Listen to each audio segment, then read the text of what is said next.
तुम कितना दुनिया को धोखा दोगे? तुम कितना दुनिया को धोखा दोगे? आईना देख लिया तो अपनी सच्चाई कहां छिपाओगे?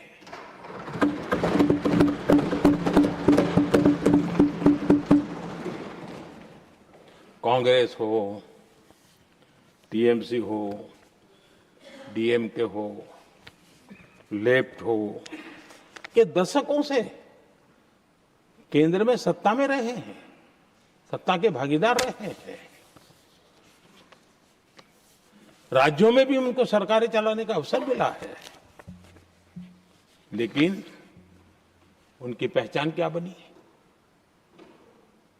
आज डील की चर्चा होती है तो गौरव से कहते हैं, तब डील की चर्चा होती थी तो बॉफोर्स डील याद आता था। ये डील होते थे।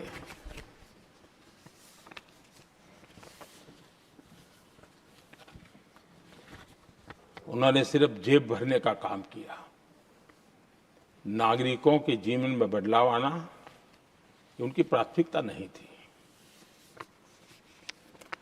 आदरणीय सभापति जी, मैं कुछ उदाहरणों के साथ भी बात बताना चाहता हूं क्योंकि यहां चर्चा में ये सारे विषय आए हैं और इसलिए मुझे कहना बहुत जरूरी है।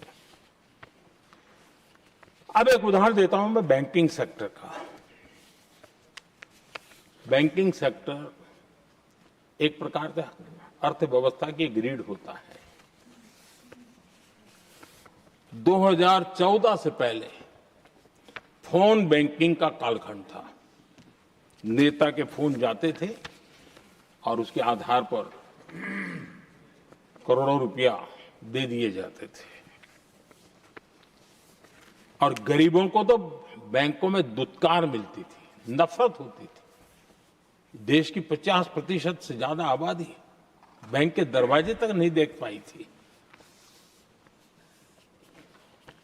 कांग्रेस के नेताओं के फोन पर अरबों रुपये लोगों को दे दिए गए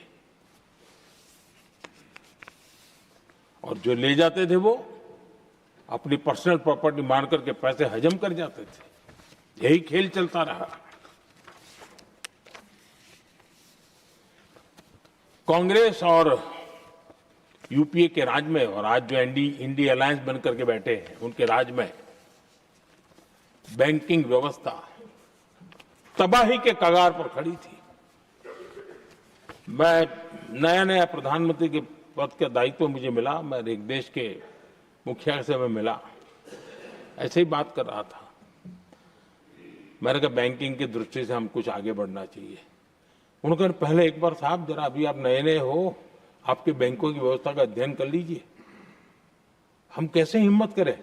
एक देश के नेता ने कोई एक जानकारियां थी, उसने मुझे बताया यहां इनको कोई परवाह ही नहीं।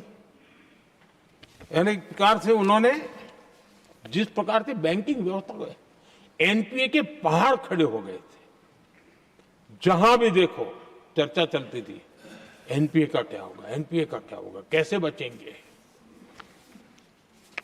आदरणीय सभापति जी, चुनौती बड़ी थी, लेकिन हमने समझदारी से काम दिया। बैंकिंग व्यवस्था के सब कर्ता धर्ताओं को विश्वास में लिया। रिफॉर्म की आवश्यकता थी, हिम्मत के साथ रिफॉर्म किए, पारदर्शी व्यवस्था बनाई, ढेर सारे बैंकिंग रिफॉर्म्स हुए और जो सरकारी बैंक दुर्बल हो चुकी थी, ठीक नहीं चल पाती थी, उसको हमने बड़ी बैंक के साथ मर्जर कर दिया। और मुझे याद है किसी एक महाशय बड़े अपने आप को विद्वान मानने वाले ने लिखा था, अगर मोदी सरकार बैंकों में ये कर ले तो हिंदुस्तान का बहुत बड़ा रिफॉर्म हो जाएगा। वो काम मैंने आते ही कर दिए थे। आदरणीय सभापति जी, और इन सारी चीजों का नतीजा हुआ बैंकों में जो बीमारी घर कर गई थी, उस बीमारी से बैंकों को मुक्ति मिली। बैंकों का स्वास्थ्य सुधरा, लगातार सुधरा, अभी भी तेजी से आगे दौड़ रहे हैं। और बैंकिंग का जब स्वास्थ्य सुधरा तो लेन देन का कारोबार भी उनका बढ़ा, लोगों को पैसे मिलने लगे, सामान्य व्यक्ति को पैसे मिले। ऐसे ऐसे गरीब लोगों को लोन मिले जिनके लिए कभी बैंक के दरवाजे बंद थे, बेचारा दूर से देख करके उसे जाना पड़ता था। आज मुद्रा योजना जो देश के नौजवान को अपने पैरों पर खड़े रहने की ताकत देता है, मुद्रा योजना जो स्वरोजगार की प्रेरणा देता है, लेकिन स्वरोजगार के भाषण के काम नहीं होता है, उसका हाथ पकड़ना पड़ता है, उसको साथ देना पड़ता है, उसको सहाय देनी पड़ती है। और हमने मुद्रा योजना के द्वारा 30 लाख करोड़ रुपया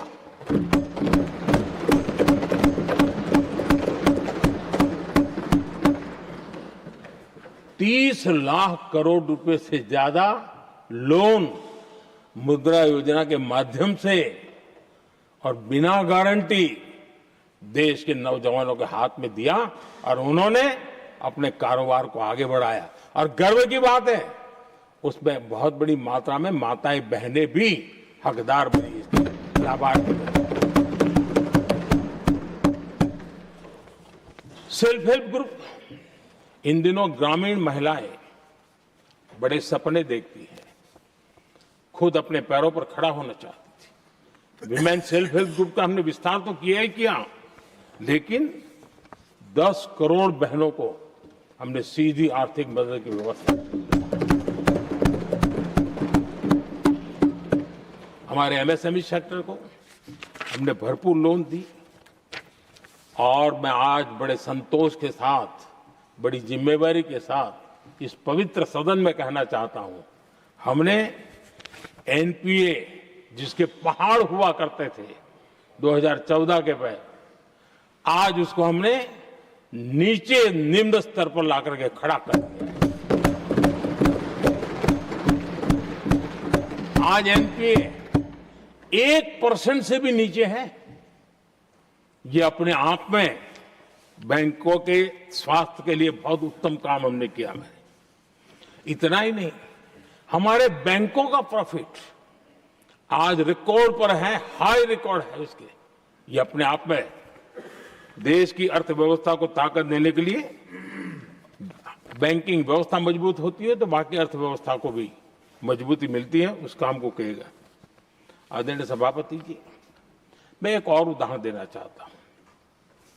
हमारे पीएसयूज, आमतौर पर पीएसयूज के संबंध में मान्यता बन चुकी थी, वो बनते ही हैं बीमार होने के लिए, वो बनते ही हैं बर्बाद होने के लिए, वो बनते ही हैं बंद होने के लिए। हमने इस पूरी मानसिकता को हकीकतों के आधार पर बदलने में सफलता प्राप्त की है। और ये लोग पीएसयूज को लेकर के कितनी गलत बातें फैलाते थे। अर्बन नक्सल की तरह ऐसे पीएसयूज के दरवाजे के बाहर मजदूरों की मीटिंग करके भड़काने का पाप करते थे, गुमराह करने का काम करते थे। इन्होंने एलआईसी,